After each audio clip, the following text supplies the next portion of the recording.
This is the Volkswagen Amarok Ultimate 580. It's the top spec model in the lineup and it's priced from just under $72,000 plus on-road costs.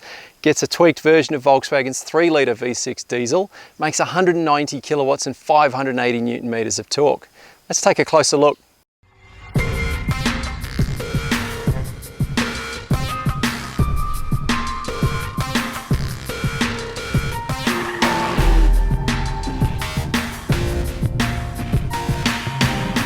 Sure, you can get cheaper versions of the Amarok V6, but this is the only one that has bragging rights as the country's most powerful dual cab.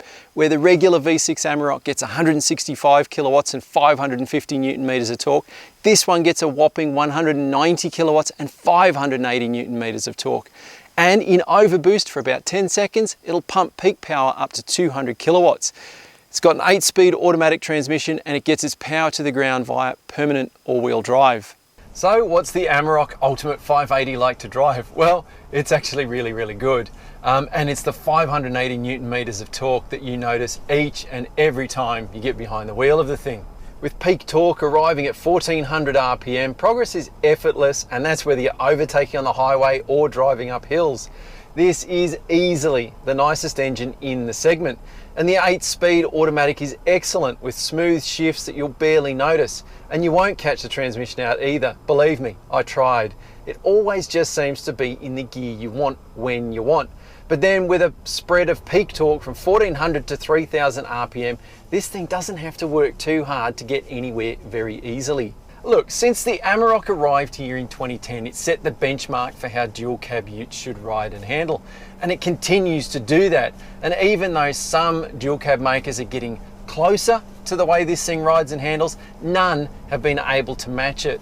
And even on this Ultimate 580's 20-inch alloys, it smothers hard-edged hits in a way that no other dual cab ute can. I mean, these things would be bucking and bouncing off the sort of stuff that this thing just takes in its stride. So what's the Amarok like off-road? Well, again, it's pretty good, but it's not the same as other four-wheel drives in that it doesn't have low range. Instead, it relies on permanent all-wheel drive and an off-road mode that engages a low first gear for crawling around. This also engages hill descent control and there's a rear differential lock. But because it disables traction control on the front axle, I reckon you should try an obstacle without it.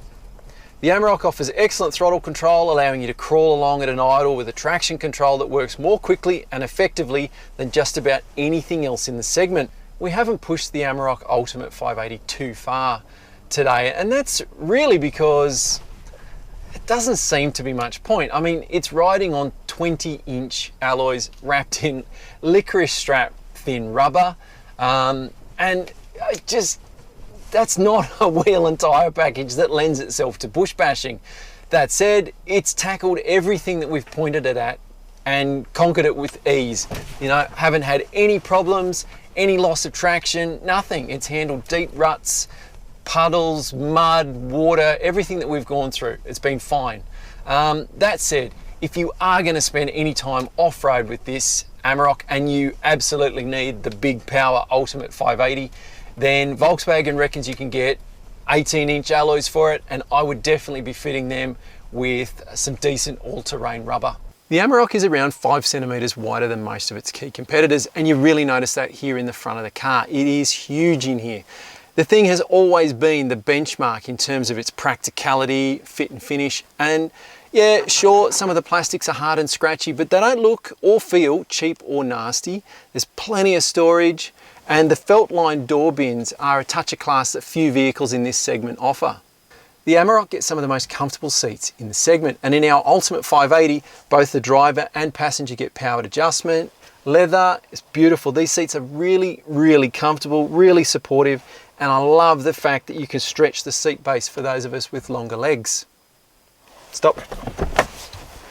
In terms of infotainment, you get a 7-inch touchscreen, and look, it's a little on the small side with most of its competitors offering 8-inch screens.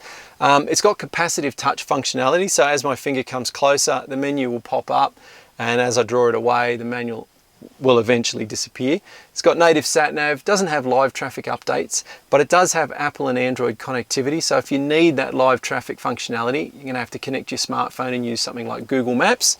I also like the fact that it's got shortcut buttons around the outside. So many of this car's competitors have infotainment screens where everything is done on the screen. There are no shortcut buttons at all.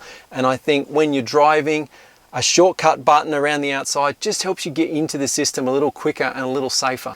The Amarok gets some of the most comfortable seats in the segment, and in our Ultimate 580, both the driver and passenger get powered adjustment. Leather is beautiful. These seats are really, really comfortable, really supportive, and I love the fact that you can stretch the seat base for those of us with longer legs.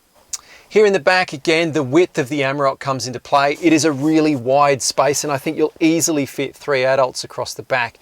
One thing that probably might surprise you though is there's not a lot of rear seat legroom. This seat's set up to suit me, and as you can see, my knees are just about touching. I do have good foot wiggle room though underneath this seat, so I can sit here comfortably. I've got pretty good headroom too.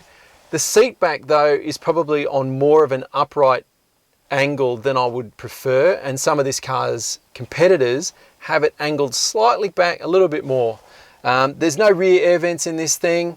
Many of this car's competitors are starting to offer them. Not all of them though. You do get a 12-volt power outlet though. So the Amarok's tray is massive. It's wider and longer than just about anything else in the segment. I think you'd have to go to something like a Ram 1500 to get anything bigger than this. It's got a sprayed-in tub liner. It's got really sturdy tie-down points that are in the most sensible place I've seen on any dual cab ute, and that is on the floor. That sports bar can also be used as a tie-down point if you need. Doesn't get a tonneau cover, but they are available for it. So there you have it, the Amarok Ultimate 580. It's missing some of those key active safety features that many of its competitors are starting to get. It doesn't have as much rear seat legroom as you might expect, but in every other area, this thing is right at the top of the segment. And if you want power, then this ute is the one for you. If you want to read more about it, head over to practicalmotoring.com.au.